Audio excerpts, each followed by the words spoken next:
potrditev zagotovo je v pravem trenutku prišla na pravo mesto in tudi bila si na pravem mestu. Jaz tak nisem povedal. Si poznal ga? Okay. Hvala. Ja ne, v bistvu pač je vsekakor potrditev dobrega dela. Mislim, se skozi vem, da delamo vrhunsko, da pač se nisem pozabila smučati. In da pač preprosto sem mogla samo odmisliti vse skupaj, se ne obremenjevati s tem, kaj bo, kaj bi lahko bilo, kaj je bilo in samo smučati. Ampak potem pride tisti dan, tisto jutro, ko treba v eni minuti, ker je bilo še skrajšan smuk, pokazati vse, to ni preprosto.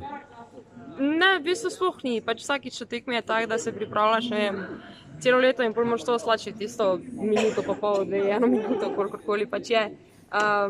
In nekako pač vem, kako se dati v stanje, ko se dejansko, ne vem, eksplodiram, strgam sketne in smučam hitro. V glavi je treba že prej vse razčistiti in tokrat je bilo razčiščeno vse. Ko si prišla na štart, je bilo videti, kot da je že vse rešeno. Si se tako počutila tudi? Pa ja, mislim, prav dosti drugače kot načeloma na štartih ni bilo, no, ampak sem res vedela, da pač kaj pomeni znižen štart, da bo hitrost nižja, da kje se pač da prišparati še kakšen meter, ali pa v Kras mogoče kakšen meter. In sem si pač v glavi to, kot že tolikokrat prej zamislila, točno kako bom izpeljala in v veliki meri je skoraj čisto popolno uspelo.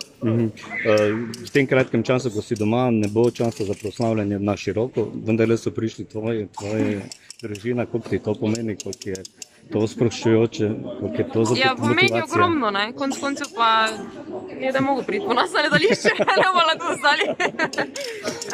Ne, pač vse so, mislim, oni so vedno od meni, pač če sem doma 2 uri ali celi teden, kakorkoli pač, za kaj večjega bo požar res treba počakati. Še ena slovesnost, en dogodek bo, predsednik je obljubil, da ti bo avto upravil. Ja, to bomo videli, kako bomo se skoordinirali, ne, pač mi moramo verjetno biti doma, da se to zgodi, kar pa pač z našim malo potraja. Smučaš torej tudi za Slovenijo, to je predstavnica, naša si, naš ponos, koliko ti to pomeni? Ogromno, da pač ljudje vidijo, da se s trdim delom nekam, mislim, se lahko s trdim delom nekam pride, ne, se garantirano ni nič, ampak če si poskusil vse, pač bolj si nimaš kaj očitati in bo se verjetno tudi dogajale dobre stvari, tako kot delamo. Hvala lepa. Enako, hvala. Hvala.